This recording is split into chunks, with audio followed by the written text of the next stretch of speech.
to the flag of the United States of America, and to the republic for which it stands, one nation, under God, indivisible, with liberty and justice for all. Please silence your electronic devices. That would be appreciated. Call a special meeting of the Village Board of Trustees for April 14th, 2016 to order. Roll call. Mr. Rocco. Yes, sir. Mr. Carville. Here. Mr. Shays. Here. Mr. LeBeer. Here. I'm here. Entertain a motion to dispense with the regular agenda. So moved. Mr. Carville, all those in favor signify by saying aye. Aye. Opposed?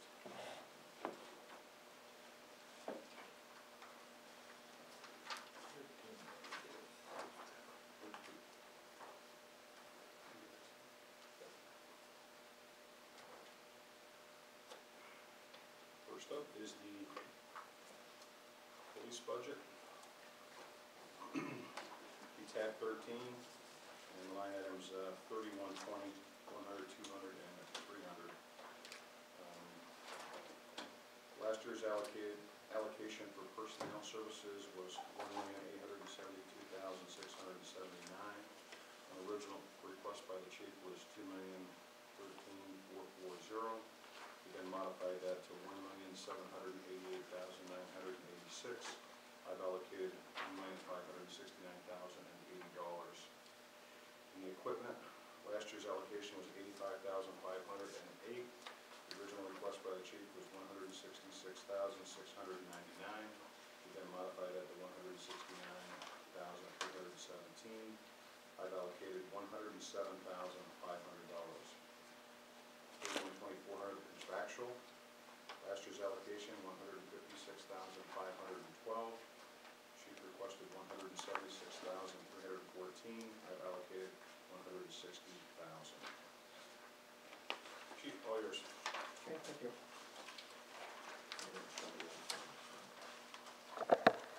So I'm just going to use this PowerPoint presentation just to highlight basically the budget. So, good evening. It's good to be here on my first budget workshop meeting. During this budget workshop, I'm going to highlight all the great services my staff provide to our community, the dangers they face on the war on police that's occurring, the village's drug epidemic we are facing, and the need to refill the patrolman spot back into the budget. I'll tell you how impressed I am with my staff stepping up to the plate with the dangers they face every day in combating the drug epidemic we are currently facing. So we have a mission statement. I've also included a vision statement.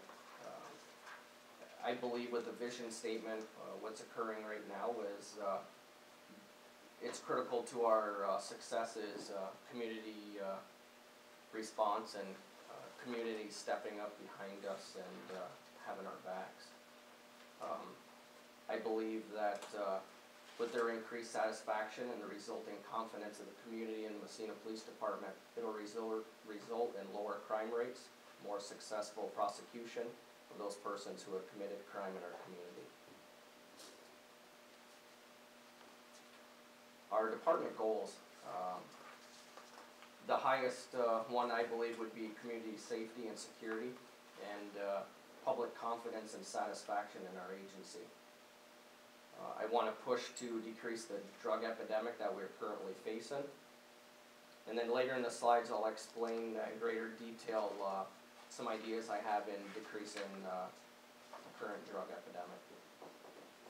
Our core services that we're providing right now are prevention of crime, responding to calls for service, conduct investigation, arrest individuals suspected of committing crimes, protect lives and property during mass gatherings and special events, and then we're also managing traffic enforcement. In 2015, the Massena Police Department responded to 10,182 incidents. To me, that's a significant number. As you can see from the bars, it's not uncommon to see fluctuation in incidents, but last year we experienced a rise of 563 incidents. That's a 6% increase from 2014. If you look back at 2013, there was 10,266 incidents. back in 2013 was the Patrick Lloyd problem child that we are dealing with. We had special forces that we took with the state police, sheriff's department, and we actually went out and hit all of the drug incidents that we could. 2014, as you can see, we had such a strong force into it, it slowed up our incidents. But 2015, it's increasing. And I'll show you 2016 is becoming even worse.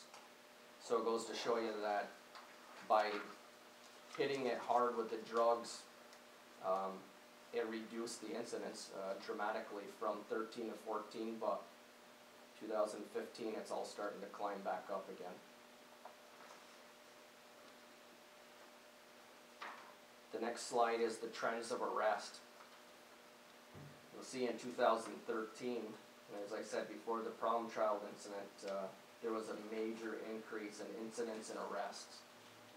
A large portion of the arrests are associated with drug and larcenies, shoplifting. What they do is they don't have the money for drugs, so the drug dealer will give them a list. They'll go to Walmart or some store, and it's called a shopping list. They'll steal all the product, bring it back, they'll get their product, or else they're stealing it for themselves so that they can sell it and be able to purchase the product. Our car larcenies are going back up again. That's the same association as stealing to be able to support their habit. My goal here, as you see, is try to decrease it, but you can see the blue bar that 2016 we're starting to increase our incidents back up again, and it's nothing that I want to see, but I was hoping the more patrols that we have on the road, the more visible we are, the more able we are able to make arrests and go after these criminals, that'll decrease. I just want to highlight the investigations. Currently, we are working 50 drug houses. Now that we've been hitting the drug houses, it's actually, they're transitioning how they're doing their drugs. They're actually moving them to parking lots. We just made an arrest yesterday for criminal sale third of morphine. It was in the parking lot of Honor Road Deli. We got a large amount of drugs in the Walmart parking lot. At the time we made an arrest, we didn't know that it was back to a robbery that just occurred on Washington here in the village, but those things don't get reported to us when you get robbed of your narcotics. So just happened to be the vigilant work that the guys did, observing what was going on in the parking lot, and we were able to actually get all the drugs off the streets. So that's a pretty significant thing. Currently I have one investigator, and his workload is just unbelievable. He works all of our serious complaints, and he also handles all of our serious crimes in the village, all sex crimes. That's what he handles. Plus, he's also being multi-jurisdictional with the investigations. We're working with Homeland Security, we're working with the Drug Task Force throughout the county. To us, that works best because we're able to share the information, and we keep everybody on the same page so we know who we're dealing with and where the drugs are going and who's doing it. We're currently, as I said, sharing resources with Homeland Security, their best team, Drug Task Force, and actually all branches of law enforcement.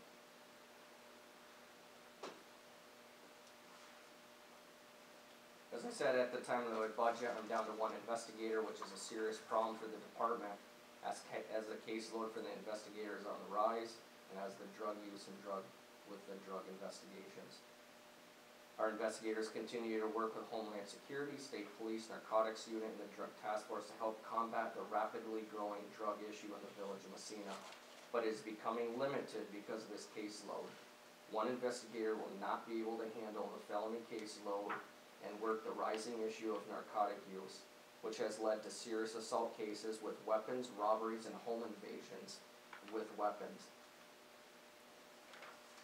Last year, one of our investigators actually had the lead role in Believe It or Not, which took down several local drug dealers and a gang unit that was dealing drugs in the village of Massena. This investigation went beyond Massena and the surrounding community. It went as far as New York City and solved several of New York City's serious crimes. All this would not have been possible with just one investigator. And just to highlight to that, the reason we had 3 investigators, but with our staffing we have right now, I am not able to put another investigator in there to alleviate the issue because I don't have the manpower to be able to do that. Switch over to our patrol officers. They are continuing to be the backbone of our department. With the 10,182 incidents, I said before, that's a 6% increase. While they're handling that many complaints, they actually issued 1,059 traffic summonses. To me, it's pretty good to be able to issue that many and go out and handle the complaints. We've dealt with 77 mental health incidents last year. That's a 40% increase from last year. 7 suicides, 17 overdoses. And I started that on November 21st, 2015.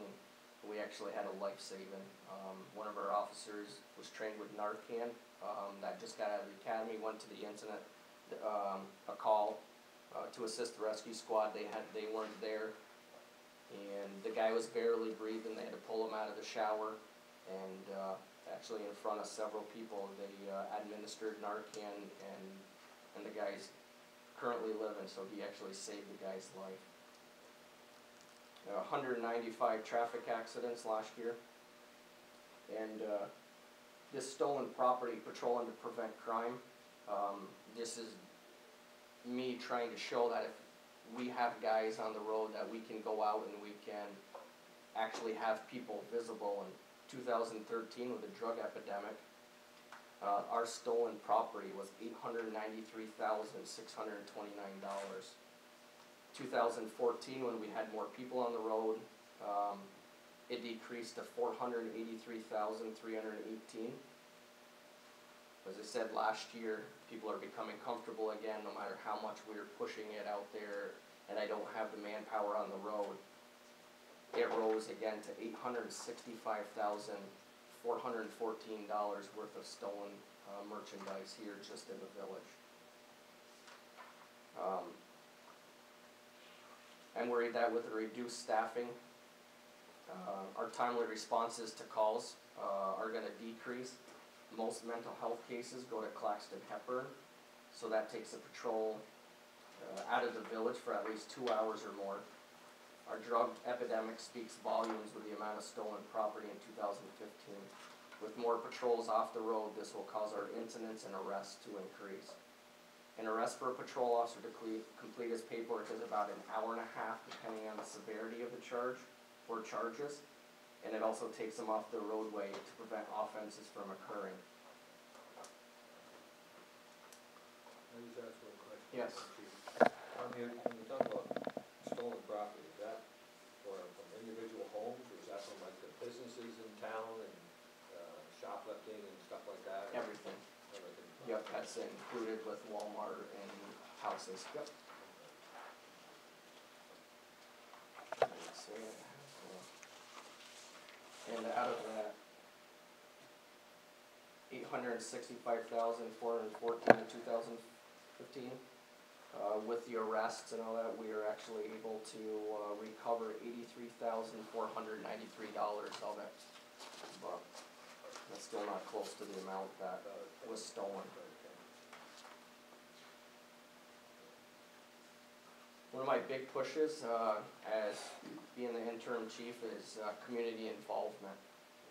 I'm staying with the Neighborhood Watch. And we're still with the New York State Masonic Child ID Safety Program, which takes fingerprints on young kids, so if they become missing, it's a resource that we're able to use to try to locate them. Triad. And then also my big push also, as Chief LeBrake had, is True Blue. I want to try to keep us in the community, keep us seen, talk to the children, and try to switch the war on cops and try to show the people that we're human beings. Another thing that was started by Mayor Curry at the time was business. It's a police partnership program where officers are assigned to a business. They monthly or sooner have to check in with them. If there's any incidents, then that person contacts them and they deal with the incident. I'm currently using Facebook on a daily basis to communicate with the public. Our posts include public safety, crime incidents, photos of wanted subjects, solicitation of crime tips, and community interaction. So this winter, because I knew we weren't going to be able to do True Blue a whole lot outside because of the weather, I got a hold of Pat Brady and asked him if we can interact with the kids in the schools during the gym and that, and it's been really positive. He okayed it, so that's a pretty good thing that the school is backing what we're doing. And the Facebook, I'm adding the warrants, and they're helping to identify unknown people. We've had major success in identifying and located wanted people. The reason I'm also using Facebook is I don't have the manpower to go around and search for all the warrants, but it's proved to be successful. To date, we have arrested every unknown identity that I placed on the Facebook, and from the community's help, we've arrested 9 warrants so far that I've placed on there. A lot of people actually are seeing their picture on Facebook, contacting us and turning themselves in.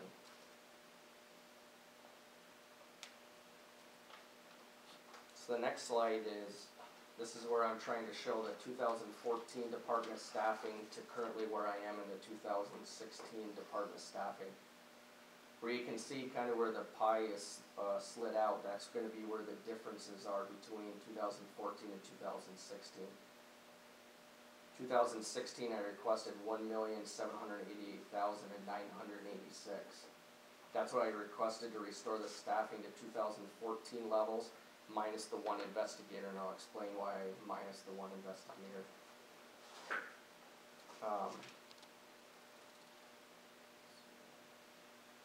So if you restaffed with the 1 lieutenant, actually I'm willing, and I think it would be best if we put it back to a patrolman spot, and 1 investigator, and it would be 2 patrolmen instead of filling the lieutenant spot.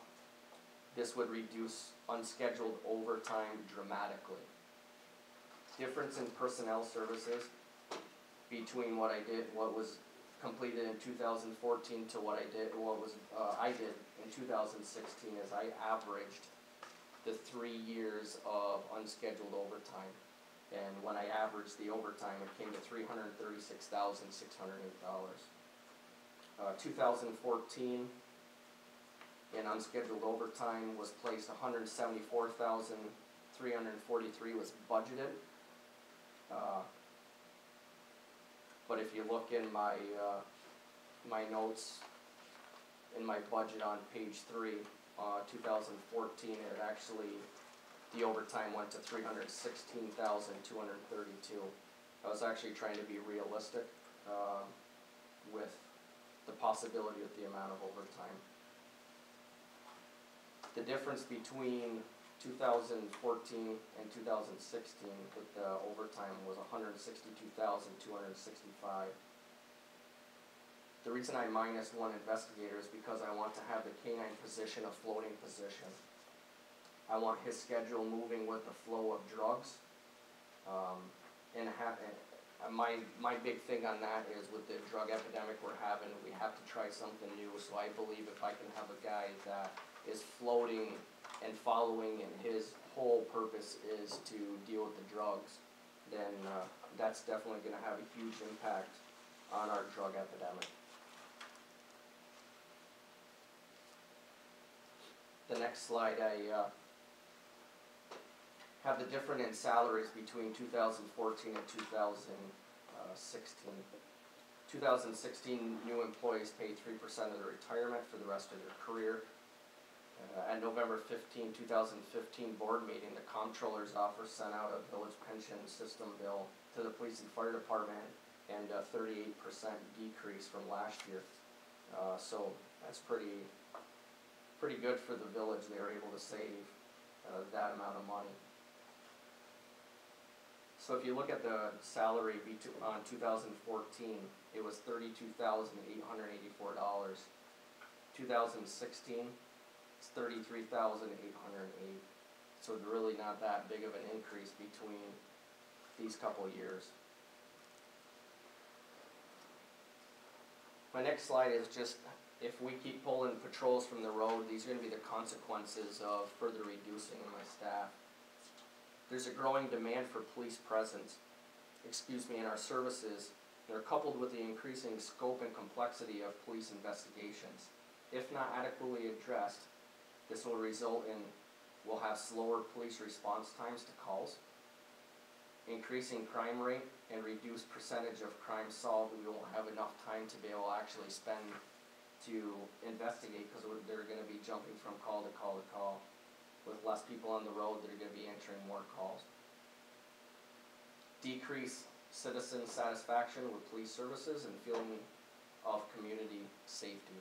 I believe my role as the acting chief of police is that I need to make the public feel that they are being safe, and also the officers are safe, that they have enough people on the road where they're going to have backup, and they're going to be able to respond to every citizen call.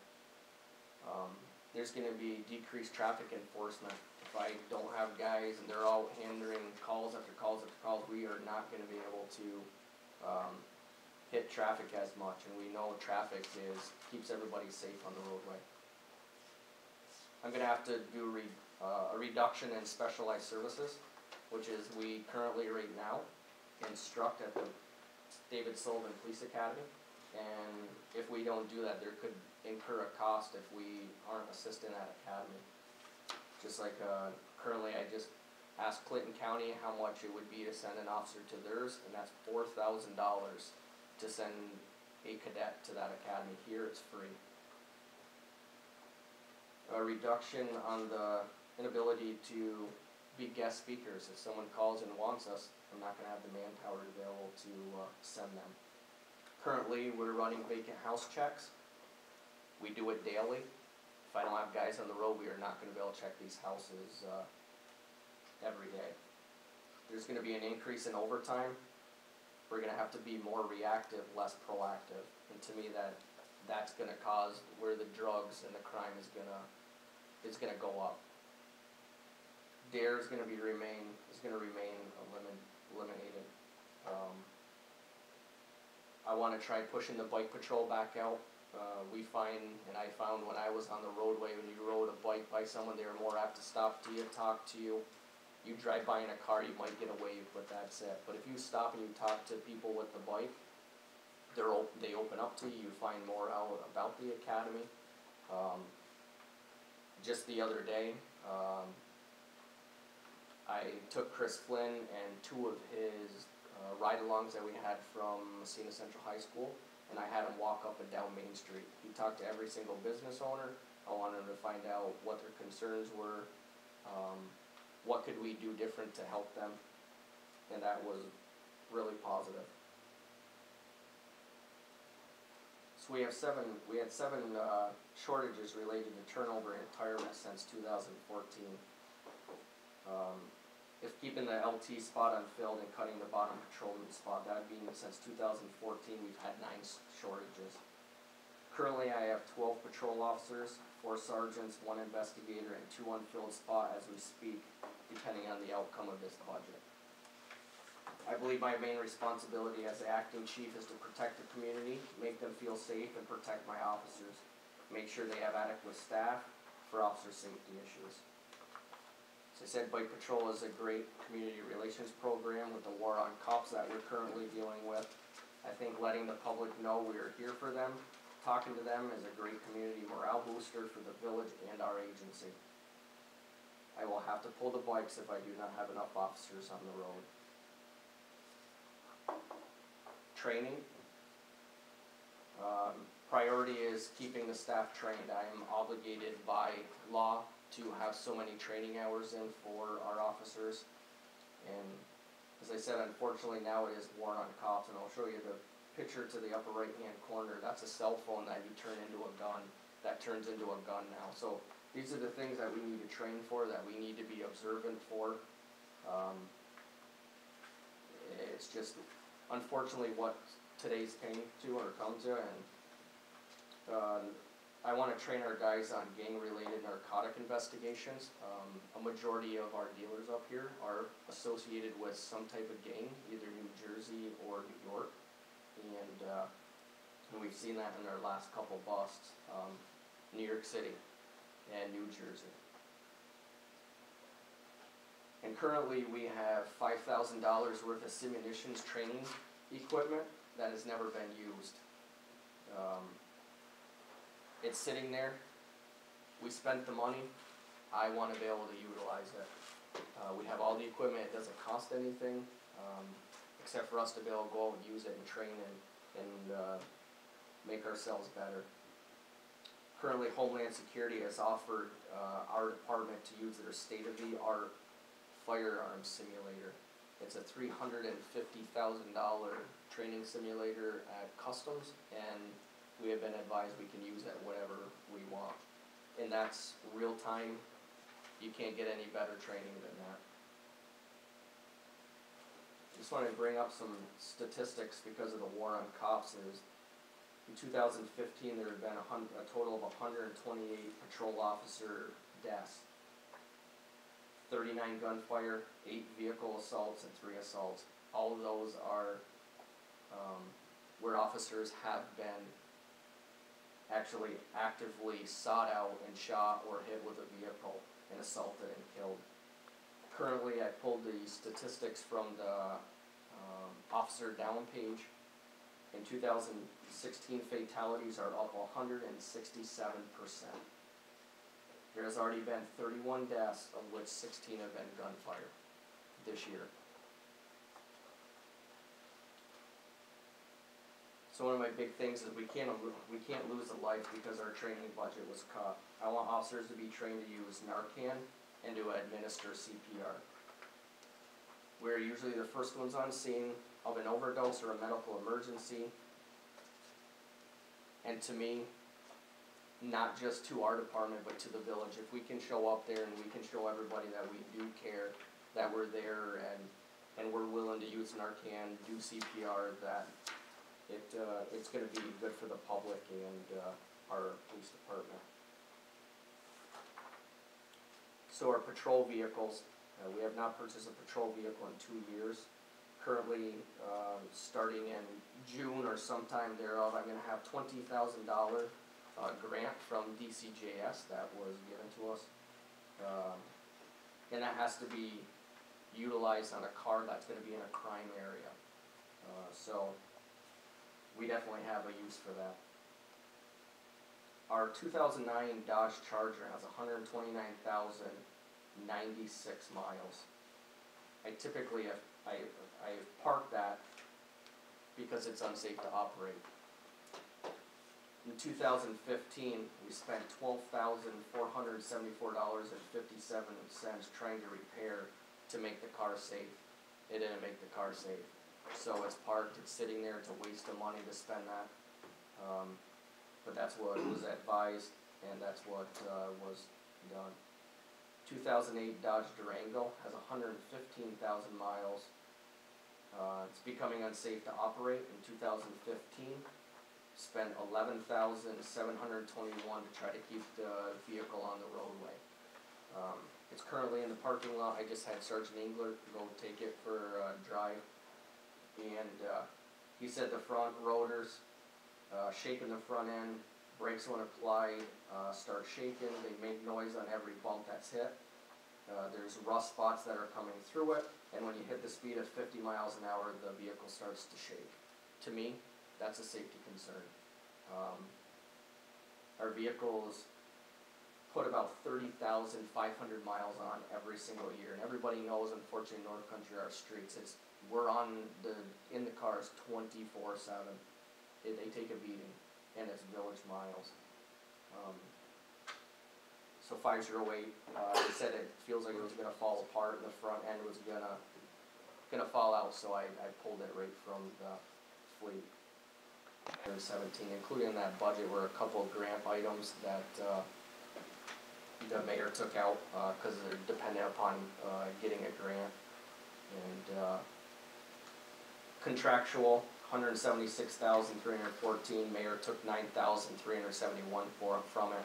And part of that is the budget, or is the training aspect that I was trying not to lose. To me, we can't put money on an officer's life. We're thick into it every day. Have our guns out more than we ever wanna, but, we need training to keep the guys up to par to where it needs to be. I'm actually looking at, online training. Currently, I have paperwork sent to me, which is gonna be a big cost savings to the village. But these are just little things that I'm trying to do to change the amount of money that, we're spending down there. I wanna try changing the shifts around to eliminate, or try to eliminate as much as possible the overtime that's going on now. But with the shortage that I have right now, I just, my hands are tied in regards to, being able to stop that overtime from flowing. The lieutenant pay that I put in the budget was $76,003, and the starting patrolman is $31,657. Difference of $44,346. As I said before, I would be happy if we took that unfilled lieutenant spot that hasn't been filled since 2014 and make it a patrolman spot. On the road, they can use it more than truly I could use it on the administration end. And it'll put a guy on the road, it'll let me put another investigator in to actually start even more onto the drugs. And the K-9 officer, as I said, I want to make it a floating, so he'll be working with the investigators. He'll be working with Homeland Security, and every time that he works with Homeland Security, that pay is reimbursed back to the village.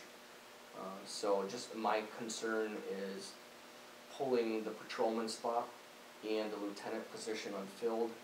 So that is currently 4 positions right now that will become unfilled, or depending on the outcome of this, there could be 2 positions right now that are unfilled by the village. And to me, that's a cause for concern with what's going on here in the village. It's a matter of time, and unfortunately, until something bad happens, and I want to be ready for it. I want the manpower to be able to handle that. Can you flip back to your, Yep. the staffing? Yes. I'm not sure what page it is. 10? Pie charts? Yep, the pie chart, yes. Yeah. And you were mentioning about the one investigator, Yes. and you said you'd come back and maybe I just couldn't follow. Yeah, sure. Where were you going with that? Because Yep. we were at 3 investigators. We were at 3 investigators. Jenks, Joe, and Jason Brown, or Jason Olson is our current senior. Okay. So what I want to do is I want to put 1 full investigator in there, and then truly the other one that would be working with the investigations, and I would keep that one not filled, would be our K-9 unit, because he would be floating So I'm around. having trouble figuring out, did you say you want 2 investigators? I want 2 investigators, and then the third one that I proposed and I don't fill. Francis is gonna be our investigator. Okay, because that's what it says here. Yes, he's going to be. He's just, when I get the ability, I'm gonna put him in there. Yeah, sorry about that. This is your goal? Yes, That's what was yes, confusing, because yes. it says here you got 2, but here it says you Yep. have 1. Yes, But that's this my is goal. probably down 1 patrolman. If you're, Yeah, because the investigators technically are patrolmen, right, per our contract. right. So if I can backfill the positions, even though it's saying 1 patrol, I'm actually down 2 investigators and 1 patrolman. And then the lieutenant was taken from the patrol ranks and never replaced back. So that's actually a patrol spot right there that's never been filled since 2014. Right. I don't think you'll see a lieutenant in this budget. I agree, and that's why I was saying that I actually would be happy if it would go back to a patrolman spot. They need it on the roadway. many of the personnel concerns are, we realize that they're not the fault of this board. Right.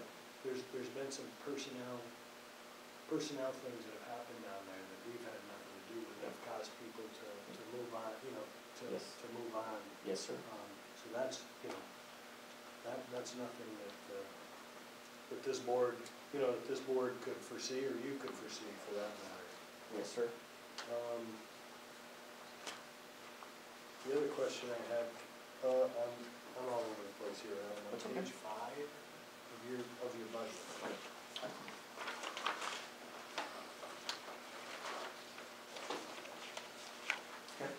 Okay, everybody gets it, I assume everybody gets it. The two Dodge Chargers, you know, that are beat up, obviously they, you know, if you got a front end or a back end shaken, I don't want anybody driving in there in danger. But are these, the three vehicles, 3, 4, and 5, those are on state contract, I assume? Yes. Number three's been pulled Okay. by the mayor. That was my question, why Yep. would we need an F-150? Well, in the police department? The reason why I'm saying that I tried for that is all of our computer equipment is in the back, so we can't put evidence anywhere, we can't pick up bikes, we can't move any of our stuff that we're moving to the range. So if I had a pickup truck, we have trailers that need to be towed, we can put evidence in it, we can now use that pickup truck to put the bikes in. Cause now we call DPW, if they get to it, they get to it, if they don't, we just wait to the next call and then call them again, so we don't. Does FD have a fire truck? Beautiful fire truck, I see you having around there. Why The don't they pickup? share that? The big red fire truck. Looks like F-950. Yeah. Could we borrow that? Could they use that? Could they have access to that? They don't go fight fires in that anymore, do they? Right. That happens. No reason why these guys shouldn't have access to it. If they need it, they shouldn't have to beg for it either.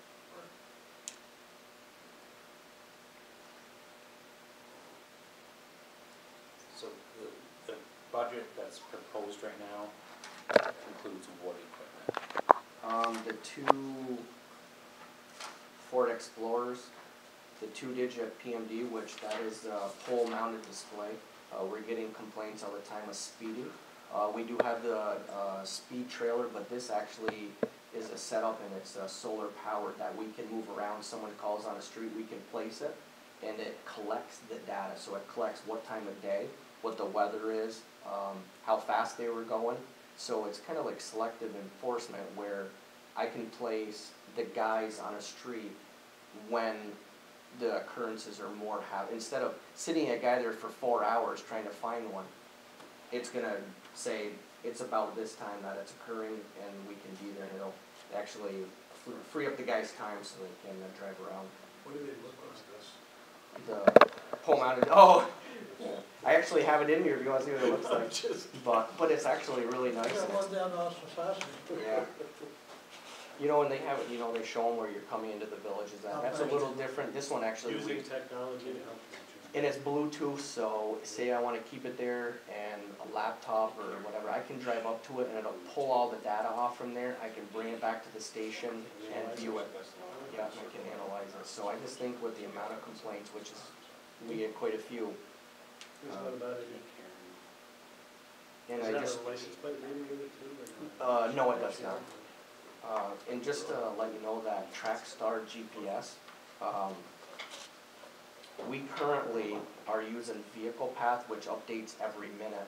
And every year we're paying $2,519.16. That's not including the maintenance fee for which Wells Communication has to come and fix it. Trackstar, currently in our car we have, they're called GX440s, that gives us the internet to our cars so we can run plates and all that.